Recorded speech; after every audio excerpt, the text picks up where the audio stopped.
paying close attention because we heard this earlier during A period, and it's a really, really, really good presentation, so. Awesome, so thanks, Ms. Rivera. So once again, guys, nice to see you. And I'm going to be back again, hopefully bringing one speaker a month to talk to you about different topics of interest. So this used to be called the Wings Men and Wings Women program, but because I'm trying to put more of a police stamp on this, I'm calling it now Program Hero. And the HERO stands for my speaker today. Any speaker that comes in for me that is willing to share their story really is a hero. To have the self-confidence to come out and do that.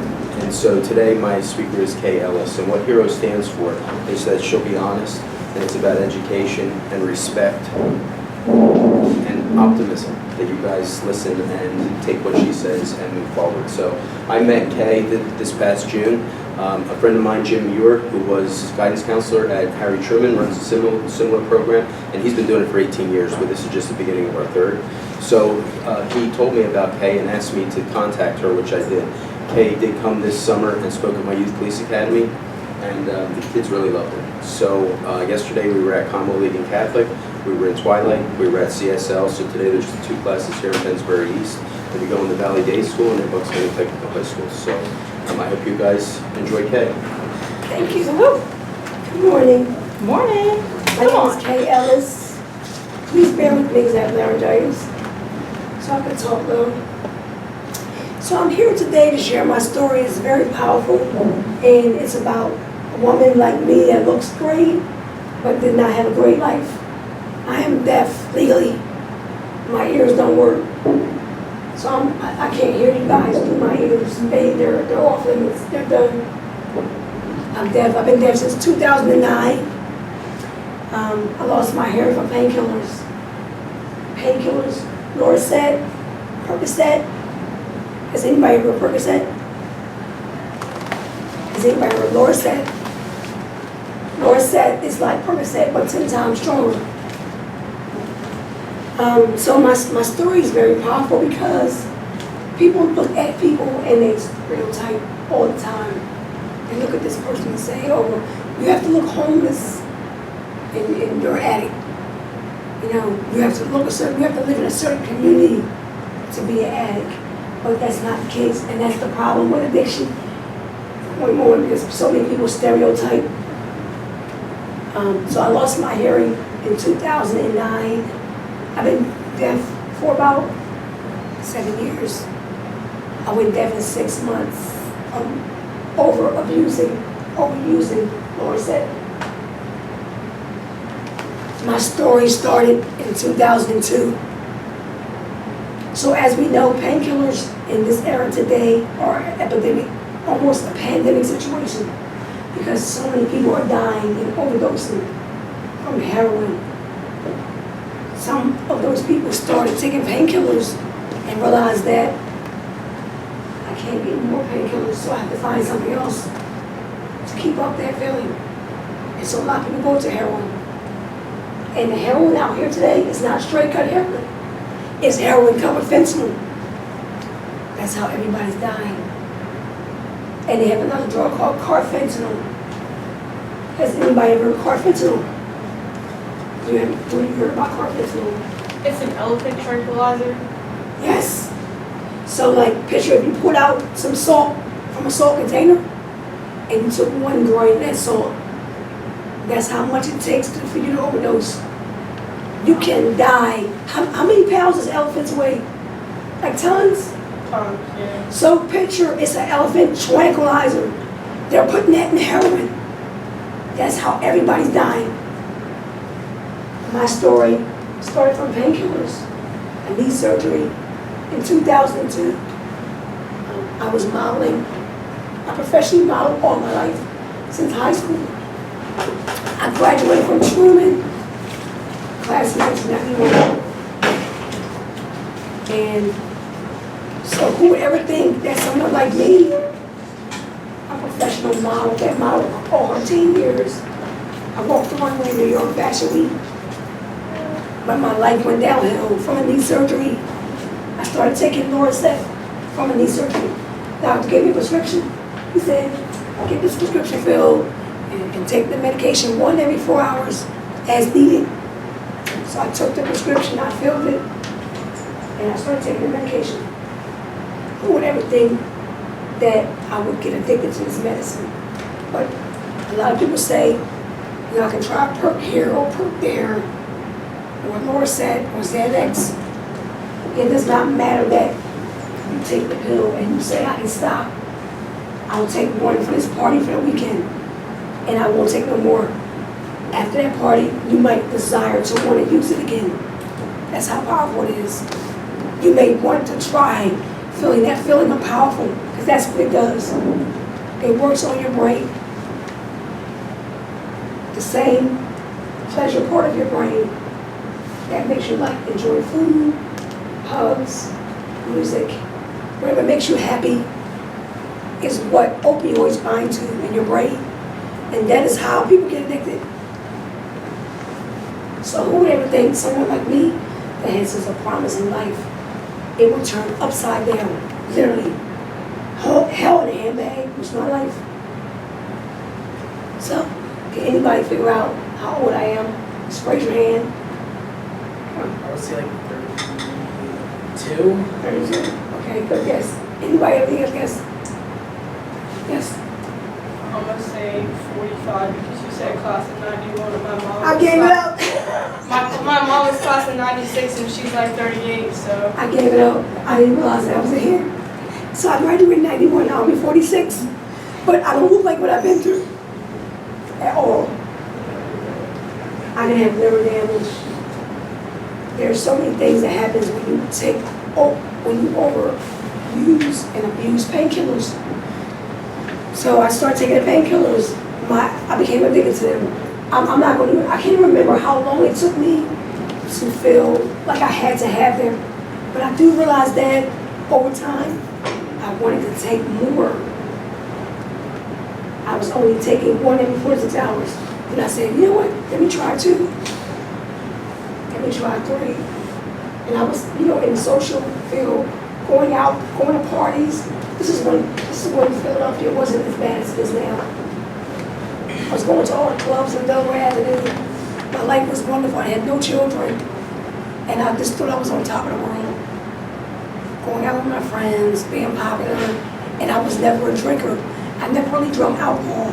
So I used to just start taking more pills. It made me feel like that. That's where my addiction started. I would say maybe 5 or 6 months after taking the Lorcet, and I realized that, hey, I gotta get more. I wanna keep this filling up. Because I was running out before the end of the month. So, I started doctor shopping. Has anybody ever heard of what doctor shopping is? And what it is? What is doctor shopping? Where you go from like doctor to doctor. Using the same problems. Yes. Doctor shopping is when you're getting a prescription from one doctor and you're going to other doctors for the same medicine. So that is where my life started.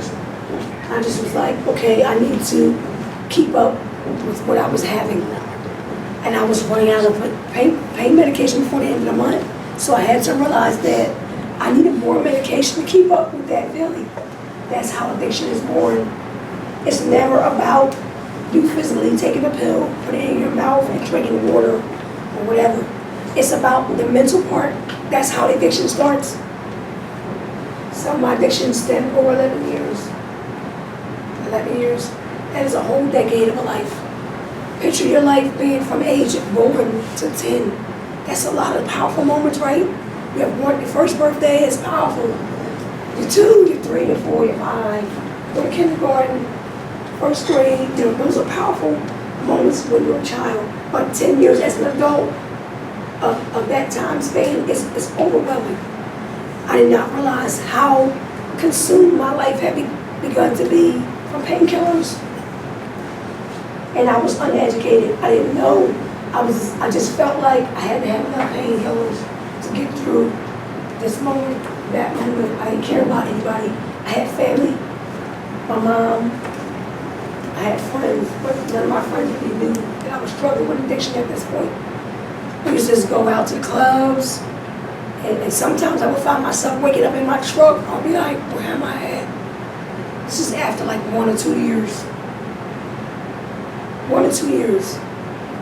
I'd be driving home, trying to get home from the club, and I'd just pull over somewhere in the neighborhood and fall asleep in my truck and wake up and not remember nothing. I'd be like, hey, did I take you home? How did we get home? I wouldn't remember anything. And that's how powerful painkillers are. Some people can have the ability to not become addicted, but some people are wired addicts because of their family. If you have moms, dads, cousins, aunts, uncles that were addicts, then that makes you more susceptible to being an addict. It's like having diabetes or high blood pressure. Drug addiction is a disease. And I didn't realize until, as an adult, that my dad, my biological father, was a heroin addict. He used to have my mom tie belts around his arm in the 70s and shoot heroin in his arm. So like, I was devastated. I was like, Mom, you never told me this. This is crazy. This is a big part of my history. Why I became an addict? Because of him. And even though I had a relationship with him, it was still a big part of my history. So you have to be aware and conscious. If you have people in your family that abuse drugs before, in immediate family, that you could be an addict just like they are. So my life of addiction started in 2002 and it ended in 2010. I got clean cold turkey. I don't recommend that for any person, because right now I'm an advocate. I'm a sober mentor. I work with a lot of people that are addicted to different things, and I give them advice. I'm not medically trained to really give medical advice, because I'm getting my license to be an interventionist. Has anybody heard of the show Intervention or A&E? How those people go out to the house and they get the people and they get into the hotel lobby and they talk to the family and they say, hey, you're gonna die. That's what I do. I'm getting my license to do that. And so I just think it's so important that people understand the dangers of addiction. It can happen to anybody. You can live in any neighborhood, any community. You can be an athlete, a cheerleader. You can be pretty. You can feel like you're unattractive. You can look any kind of way. You can be an addict. I know people that are functional addicts that work in medical fields. I know a nurse that worked in a hospital. She was a registered nurse or RN. She became an addict from Percocet, from having access to going to the cabinet. And this woman turned out to be a full-blown addict from just having access to it. So what I'm saying to you guys is it's important that you educate yourselves. Read about addiction. I want to give you guys my cards for read my blog. There's a lot of powerful stories on there. I have different stories about how many painkillers I was taking. And I added up the milligrams of acetaminophen and hydrocodone. Hydrocodone is the opiate. That's the addictive part that gets people addicted. So my life went on. I got clean in 2010. I just celebrated 7 years of sobriety. August the 8th, 2017. 7 years. And you know what's so crazy? It just seemed like yesterday that I was an addict. Sometimes I can ride through a neighborhood and I'll be like, even when I go into a pharmacy, I would walk into a pharmacy and I'd just be like, wow, this is amazing. I was a woman known as a diversion patient. Has anybody ever heard of a diversion patient? What that is? What's that? Yeah, a diversion patient, isn't that like something stronger?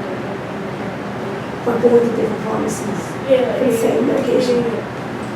So a diversion patient is when you walk into a Walgreens on a prescription, they can tag you now. This is the new system they have set up in Pennsylvania. They can tag you and say, she's been going to this say Savon should be going to this pharmacy getting the same medication. They can flag you, then you know it's a diversion patient. They can call the police and say, hey, this woman is going to 5 pharmacies with the same medications. This is the neighborhood I used to be in. I'm from Bristol. I grew up in Bristol. I'm from Philly. I grew up in Bristol Township at the shooting. And I moved to Delaware. I was living in Delaware when I was going through my addiction. And I used to be coming here to go to all the pharmacies on New Falls Road. My life was crazy. I used to sleep in my truck at Wawa parking lots, hungover, sick, addicted, trying to get my next fix.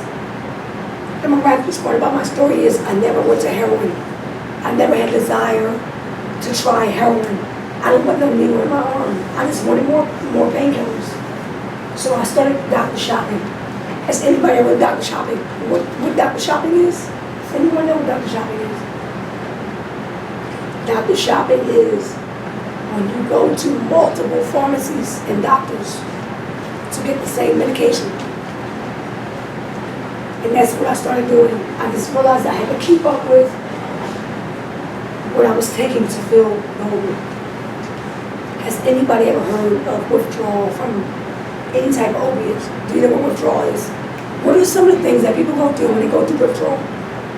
Cold sweats, shakiness, throwing up, really sick, your bones hurt. Yes. This is why so many people are addicted, because withdrawal is the worst part. You're gonna feel good taking the drugs. Let me tell you, you will like the feeling of empowerment that you feel, the powerfulness. But once you start taking it and it starts to go down, you're gonna feel like shh. You're gonna feel crazy. You're gonna be sweating. You're gonna be sitting on this toilet with a bucket. Because you're gonna be this sick, like, you're gonna feel horrible. You're gonna have restless leg and arm syndrome. Does anybody know what that is? Yes. It's when you like shake a lot, if you can't like keep yourself still because all your nerves are going crazy. Your arms can't stop moving. Yeah, the drugs aren't keeping you like sane. That's what happens when you start to come down and you detox it. And you're gonna go through hell. When you don't have whatever drug you're keeping up with, you're gonna go through withdrawal. Whether you drink, listen, I know my ex-boyfriend, I was with him when I was an addict 10 years ago. He was a sponsor for Alcohol Anonymous, AA. And this guy was a 30-year mentor, sober mentor for people internationally. So he understood my addiction, what I was going through. But he said to me, Kay, do you understand that when you're an alcoholic, that drug, alcohol is a drug. It is, you're gonna feel good from drinking too. Guess what? If you get addicted to alcohol, getting off that is worse than getting off painkillers. Your body goes through a serious crash. Yes. I'm an EMT, and I've been in several overdoses. And actually, when they're going through an overdose, when you give them the Narcan, they actually get really pissed at you. Because you ruin their high. It's like I don't want to say it's funny, but it's like ridiculous. Like they get so mad at you. Like, do you want to die? Well, what are you doing? Like, you get rid of their high and it goes away like this. Like once the Narcan's like in you, it goes away like this. Their mind just goes to a different way. I heard about a situation in a Wawa on 413, 113. A woman overdosed in the bathroom. And the cops came and gave her a Narcan to save her life. And she spazzed out. They had to put her in a straitjacket. Yeah, she flipped out, yes. Did you hear about that? Yeah. People are nutty. I don't understand. Like, how you gonna I But don't it's just, that's how drugs. I don't do needles. I don't do any of that. I don't. Well, that's a good thing. It's a good thing. But she has a lot of medical knowledge. I knew that she had the most questions. That's a good thing. It's good that we all educate ourselves. I got clean in 2010, cold turkey. So a lot of events that I do, a lot of people look at me like, you don't know the 12 steps? You understand 12-step programs? You're going to a detox program? So a lot of people look at me and think that I'm different. But I see to myself, I'm a warrior, I'm a survivor, I'm a hero. I'm a woman that got clean with no detox, which I would never recommend. If you have friends or you know people that are on drugs and they want to get cold turkey, never recommend that. Never. Because you can die. Well, that and recovery houses are more likely for you to relapse. Well, recovery houses are more likely for you to relapse because you're surrounded by more addicts who are going to influence you to do like worse things. Because I mean, two of my really good friends overdosed. Brandon overdosed on September 11th and Josh overdosed September 13th, both on heroin. So they weren't in. Josh was clean for a really long time, so was Brandon, but they had a lot of like, issues and blah, blah, blah, whatever. So when you're in a recovery house, you're surrounded by other addicts with other problems. So you're going to be like, I don't say manipulated, but you're going to be like pressured to do drugs. Like if they decide like that they don't want to help anymore, You're right. yeah, then they're going to like drive you back with them because they don't want you to like get better. They want to like, if they want to do drugs, they're going to like take you back with them. You're right. And I've seen that like hard way. So, What's your name? Melissa? As Alyssa's saying, it's so true because I know a lot of addicts, right? Their biggest problem is they have an enabler. There's always an enabler with an addict situation. There's never just one addict. There could be some cases where the addict is alone, doing whatever they can to get the next high. But in most cases, there's somebody enabling you. And like Alyssa said, if you're in a detox program, in some of these programs, you may find a guy you like in there and be like, we got the same story. But it might not be that good because you guys are in different stages of recovery. You don't know where that person is. He doesn't know where you are. So you can't go over there. You can't use that as a ground to want to get clean. You have to do it for yourself. So as Alyssa said, it's true. You have to want to be clean without a man on the side or a woman. You have to do it for yourself. I got clean by myself. I'm a spiritual woman. I grew up in church. My dad's a bishop. He's a church. In Trenton, New Jersey. I grew up in church. And that was how I got clean. You have to have a higher being to understand that you cannot do it by yourself. There's no way to overcome an 11-year addiction. Cold turkey with no other higher being or no help. So that's how I got clean. And the year before that, which was 2009, that's when I went fully deaf. And I didn't know what was happening. I was scared. My hair was going away. And I still had to live life. I still had to work. And I lost my hearing in 6 months. I went deaf in 6 months. I remember hearing muffling sounds. And as time went on, it just got worse. And then I had hearing aids. And they stopped working at the time. They stopped working. And so I couldn't understand why was my hearing failing. No one could tell me anything. I was going to all these audiologists in Burns County. They can give me the answers. I'm just like, why am I losing my hearing? It's crazy. And so I finally found a doctor that told me, Miss Ellis, you're going deaf from the painkillers. He was like, there's a man named Rush Limbaugh. He's a commentator on the radio in New York City. And he went deaf from painkillers, from Oxycontin. Has anybody heard of Oxycontin? That is a drug that's most cut close to heroin, because that's the drug that they're really trying to take off the market. I'm not even 100% sure if it's all the way off the market, but I know that people crush it, put it in the water or the spoon, and they inject it like heroin. And a lot of people die from it. So as my life went on, I lost my hearing, but I had the will to survive. I wanted to live. Has anybody heard about aha moment? An aha moment? Aha moment. What was aha moment? It's like a light bulb that goes off, like you get an idea. You on the roll? You about to come up here and help me. No. An aha moment is a moment where You have a moment to make a choice. And it's not like you can ponder over, who has my kids? Does my mom love me? Is my boyfriend going to be here? You have to come to a choice at that moment, and you just get like a ding in your head. I had a moment like that, and that's what saved my life. I realized that I couldn't keep taking 45 pills a day. I was driving, I had a beautiful truck, Range Rover. I think I knocked my rearview mirror off like 10 times. Because I was falling asleep at the wheel and knocking my mirror off. Every time I went to the Land Rover dealership, I'm like, I can't fix this again. It's just nonsense. I could have died. I could have hit a pole and just died. So I know that this moment standing here was meant to be, because it's a powerful mission. You guys have to understand. If you have someone in your life, if you can learn from someone else, how many people have seen someone go through something and learn from it and not want to go through it? Raise your hand. Are there people that have to actually go through what they saw their friend go through to understand it? Because that's not good. You have to have your own mind, and you have to learn from other people.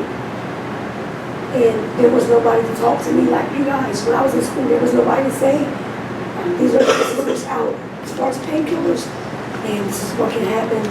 I didn't know. I had no clue until I was a full-blown addict. My story is miraculous because I got clean with no detox. I could have died when I got through it. It took a month. It took 30 days for me to physically get off my couch. I was so weak. I think I lost like 15 pounds because I wasn't eating. But when you go through withdrawal, you don't want to eat. It took me a month, literally. When I finally started feeling better, my appetite started coming back because I'm weak. I like to eat. I'm a foodie. So I know if I'm not eating, there's something wrong. I wanted to eat. Once I started eating, I started taking vitamins. I started praying because that's my spiritual thing, you know, praying and having faith, putting my faith up. That's what I started doing. And so I started feeling better. I was like, you know what? Maybe I can get through this. You know, with addiction, it's two parts that you have to go through. It's the mental and the physical. That's the craziest part, because you can get through the physical and still want to go back. You might be like, okay, I went through all this hell, vomiting and diarrhea, mental stress, anxiety, but I still want to go back. And there's things that can trigger you, friends from an old neighborhood.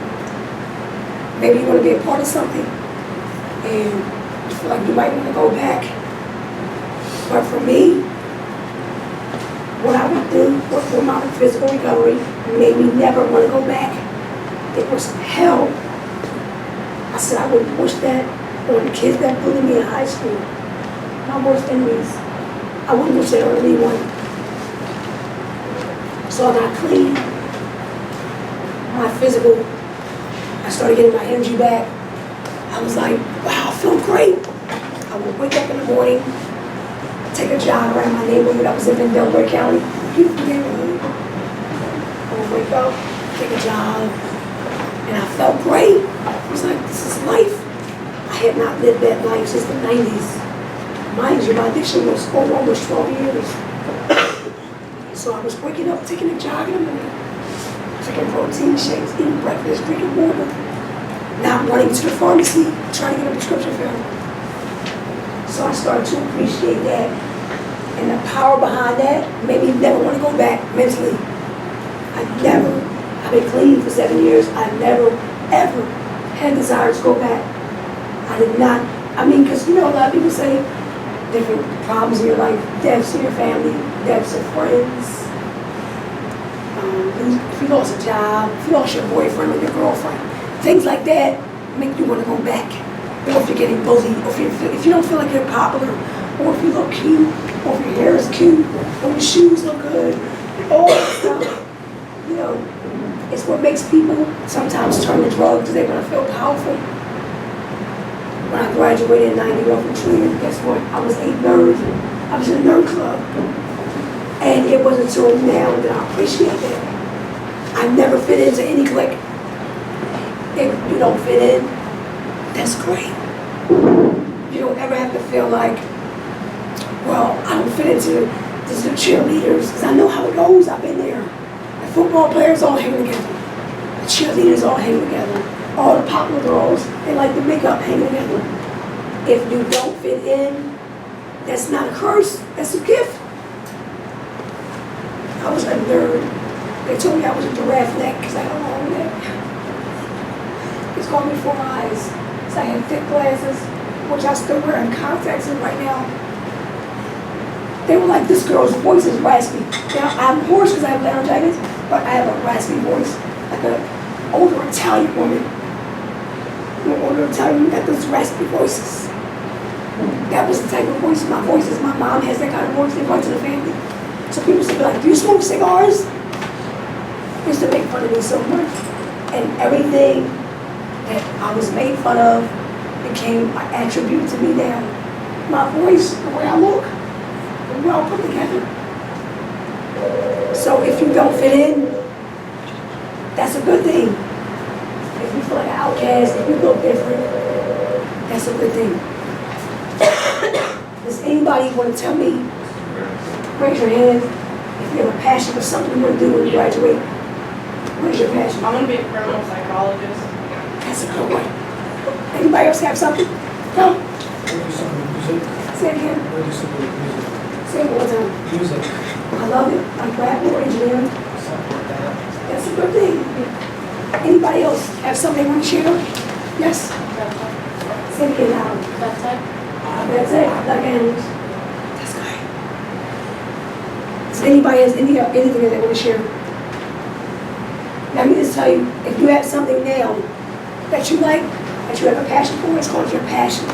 There are so many people this day and age that have no passion for nothing. There are people that live their lives recklessly. If they don't have a passion for anything, they don't care. If you have a passion for something, hang on to it. Some people like me, I found my passion in a dark place. I had to go through 10 years or 12 years of addiction, losing everything I had. I lost everything. And at one of my darkest moments, I realized that I wanted to live. And my passion to help guys, people like you, came from that. Your passion does not have to come from a dark place. Your passion can come from a good place, like right now. Believe in yourself. Stay away from haters and naysayers and bullies. Because I was bullied, I know. I'm going to start a movement for bullies because I was bullied so bad. Like, to this day, I understand that. You have to forgive people to move on. You can't hold on to grudges and think that you're progressing because you're not. You're stagnant. Some of my bullies, listen, I'm going to tell you guys really quick. My ultimate revenge came at my Truman High School 30-year reunion. All the football players I loved in high school thought I was ugly. It was like, but guess what? I got the ultimate revenge because I walked in, it was like Tyra Banks. I was 6 inches and I was struggling to walk in. I was like, okay. I walked in there, my high school reunion. I walked in. I was like, hi, is that Glenn from the football team? Hi. Okay, bye-bye. So all the people that made fun of me, all the girls that made fun of me, I'm looking at them like, how many kids you have? 8? Oh. I don't judge nobody, because you never know what people's stories are. But my revenge came. I went to my 30th-year class reunion. All those people that judged me back then looked at me like, wow, you're doing great. You have a book coming out. Yes. So you never know when you might round up.